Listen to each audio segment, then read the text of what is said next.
আমরা কিছু মানুষকে দূর থেকে জাজ করে ফেলি, সে হয়তো খুব রাগী বা গম্ভীর বা ভীষণ অহংকারী। আবার নতুন ব্লগ নিয়ে তোমাদের সামনে চলে এলাম। অনেক দিন পরে আমি কিন্তু বড় ব্লগ পোস্ট করছি। সবাই আবার একটু পাশে থেকো। অনেক দিন কিন্তু কাজের ব্যস্ততায় ব্লগ পোস্ট করা হয় না। এবার থেকে কিন্তু আমি নতুন করে আবার ব্লগ পোস্ট করবো। ভগবান কি আশ্চর্য! হ্যাঁ, ভিডিওই করছি আর এটাই কিন্তু পোস্ট করব। কাকু দেখবে, তার কি বলবে?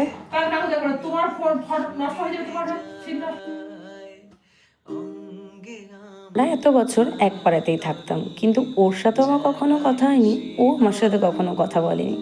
ফার্স্ট টাইম ওর শাশুড়ি আমাকে বুকিং করেছিল ওকে সাজানোর জন্য, তারপর নীলের জন্য আমাকে বুকিং করে।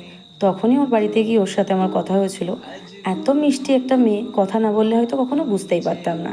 আর আমি দূর থেকে ভাবতাম ও হয়তো খুব গম্ভীর বা খুব অহংকারী, কিন্তু সেই ভুলটা আমার ভেঙে গেছিলো।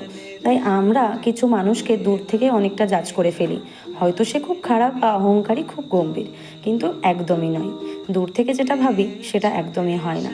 ও যেমন মিষ্টি তেমন মিষ্টি বিহেভিয়ার, তেমন মিষ্টি ওকে দেখতে।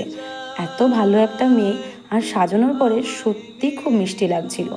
আমি তো ওকে সাজিয়ে ভীষণ খুশি হয়েছি।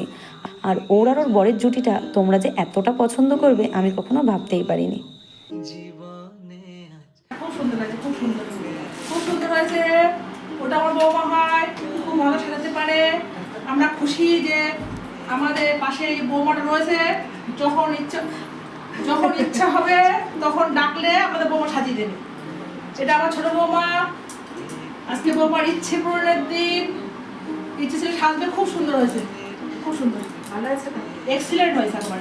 আমাদের ব্যান্ডেজ করার কিছু না, সত্যি খুব সুন্দর, খুব সুন্দর হয়েছে। এটা বসেছে, গায়ের কালার, মেকআপের কালার সব ঠিক আছে।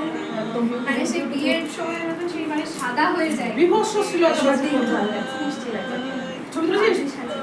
ওর একটা বাজে অভিজ্ঞতা ছিল, তার জন্য একটু ভয় পাচ্ছিল। আর আমার থেকে ও কিন্তু এই ফার্স্ট টাইম সেজেছে, তাই আরও ভয়টা ওর মনের ভিতরে কাজ করছিল যে কেমন কি হবে। কিন্তু একবারের জন্য আমাকে জ্বালাতন করেনি বা আয়নাও দেখেনি, পুরো ভরসা করে আমার কাছে সেজেছিল। আর আমি কিন্তু ভরসার মানটাও রেখেছি।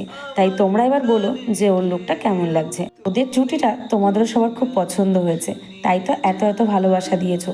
এইভাবেই কিন্তু পাশে থেকো। আবার নতুন ব্লগ নিয়ে আবার আসবো খুব তাড়াতাড়ি। টাটা।